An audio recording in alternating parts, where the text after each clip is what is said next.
ازيكم عاملين ايه؟ انا بعمل الفيديو ده عشان جمهور الزمالك يعرف الحقيقة.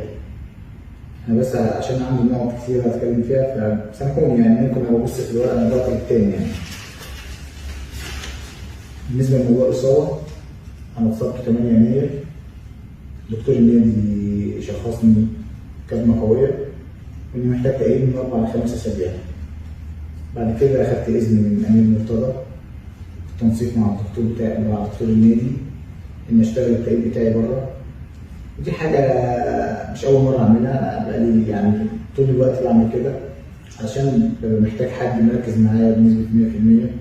ودي حاجة ممكن متحققش في النادي عشان الاستاف الطبي أو الناس اللي شغالين في الجهاز الطبي مسؤولين عن كل اللعيبة، مش مسؤولين عني أنا بس.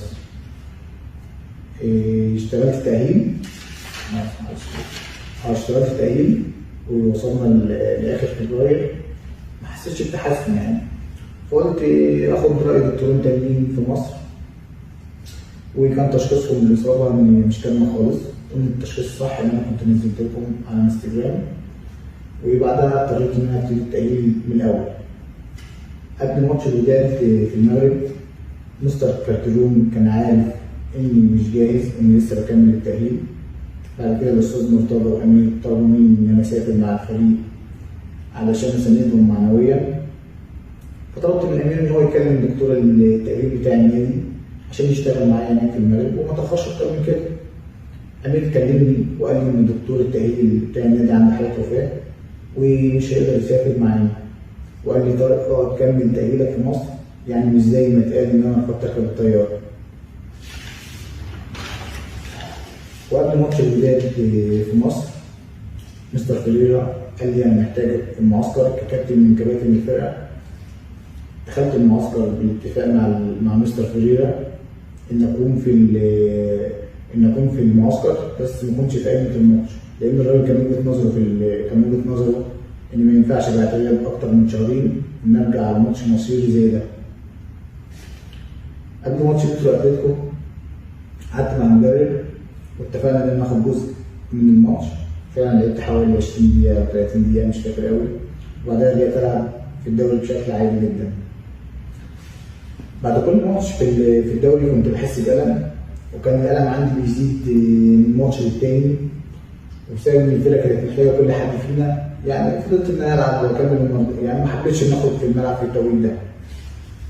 وكنت دايما إن أنا حاسس إن ده أصلا ما كانش مستوى الطبيعي، وأكيد إن شفت ده، واللي مش مصدقني ممكن يجيب الثمان ماتشات اللي أنا لعبتهم ويشوف أدائي فيهم كان عامل إزاي. لما خدت الانذار التالت في ماتش إنبي، طلبت من مستر فيريرا إن أنا أسافر المنصورة علشان في دكتور اسمه أحمد حسين، ده دكتور عنده خبرة 25 سنة من المحلة واشتغل معايا بقالي سنين. في نفس الوقت وكيلي تواصل مع روبن دكتور التأهيل الأسباني. يعني قصة المنصورة وأسبانيا أنا يعني كنت بحاول في كل الاتجاهات لأن كان وقتي ضيق. بعد كده روبن طلع متاح إني أشتغل معاه بس بره مصر. بعدها أخدت موافقة من الإدارة إن أنا أسافر ألمانيا أكشف.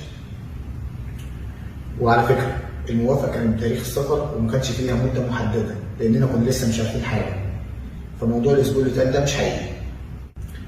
لما رحت ألمانيا وكشفت، الدكتور قال لي إن ما كانش ينفع تنزل الملعب دلوقتي خالص، وكتب لي على برنامج تأهيلي اللي هينفذه روبن.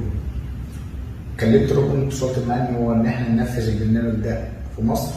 روبن طلع مرتبط بشهرة أسبانيا واضطريت إن أنا أسافر. برنامج التأهيل بتاعي كان يبدأ يوم 22/5 وينتهي في أواخر شهر 6. بالمناسبة أنا سافرت وتحملت كل مصاريف السفر والعلاج على حساب الشخصي، وده مش من الطبيعي. بدل الموضوع كان فيه سفر كان لازم النادي يبعت معايا حد، وده ما حصلش. وأنا في أسبانيا بعت لدكتور النادي وبلغته ببرنامج التأهيل وميعاد رجوعي، فالنادي كان عارف كل خطواتي من وأنا هناك. ولما رجعت قدمت كل الورق اللي يثبت إن أنا كنت بتأهل، وبعدها كنت جاهز للمشاركة. وقرار عدم مشاركتي كان قرار فني وإداري وأنا بحترمه وما عنديش فيه أي مشكلة. نيجي بقى لموضوع التجديد. أنا قعدت مع لجنة كابتن حسين لبيب والناس تعاملوا معايا بمنتهى الاحترام، ما اختلفناش على أي حاجة خالص. مسألة التجديد دي كانت مجرد وقت، لأن الناس كانوا ساعتها بيتكلموا مع كذا لعيب في التجديد، واللي كان اتفاق بيني وبينهم إن أنا بقى آخر لعيب، والناس دي موجودة ممكن يأكدوا لكم كلامي. بعدها اللجنه مشيت ورجع مجلس الاداره القديم في نوفمبر. من نوفمبر لمارس محدش من مجلس الاداره كلمني في اي تجديد ولا قعد معايا. يوم 3 مارس رئيس النادي كلمني، رحت له انا وكيلي. يعني اول لما اتقال لي تعالى نقعد، رحت وقعدت. وعايز اقول لكم ان الرقم اللي اتقال في الاعلام ما طلعتش عليا نهائيا. اصلا المفروض الحاجات دي تكون سريه. كل اللي طلبته هو التفكير، وده حق الطبيعي زي اي انسان بياخد قرار مهم في حياته. بعدها بكام يوم دخلنا معسكر ماتش الوداد في مصر. كنا مركزين ومفيش تفكير غير في الماتش. قبل الماتش يخلص فوجئت ان النادي بيعلن في الاعلام انه مش هيجدد. يعني انا قعدت سمعت، طلبت مهله للتفكير، دخلت المعسكر. قبل ما اخرج من باب الاستاد قالوا لي ان الزمالك قرر انه مش هيجدد لك. ففهمت ان ما كانش في نيه حقيقيه للتجديد، وان ده كان مجرد شغل كده بنعمله عشان نقنع الناس ان احنا بنحارب. وقبل ما افوق من تهمه المماطله والمساومه، لقيت مؤتمر صحفي معمول بيتقال فيه اني متمرد وخاين ومتهرب، وان السبب في خروج الزمالك من افريقيا، واني كنت سليم، واني رفضت اركب الطياره. حتى لو احنا عارفين ان اللاعب ده بيحب النادي وشايل النادي وموت نفسه بقاله 7 سنين، فاحنا ما عندناش اي مشكله ان احنا نطلع نكذب وندمر تاريخه وصورته. زي في 2018 لما رجعت من كاس العالم، فوجئت ان النادي بعت الاستلمه بتاعي لبيراميدز، وانا اللي رفضت امشي من نادي الزمالك، واتعرض عليا وقتها رقم خيالي مستحيل حد يرفضه، وانا اللي صممت ان اكمل، لان وقتها كنت انا صاحب القرار، لان كان بقالي سنه في عقد. لكن دلوقتي انا مش صاحب القرار، لان عندي عقد منتهي، فمش هقعد مع الناس غصب عنها.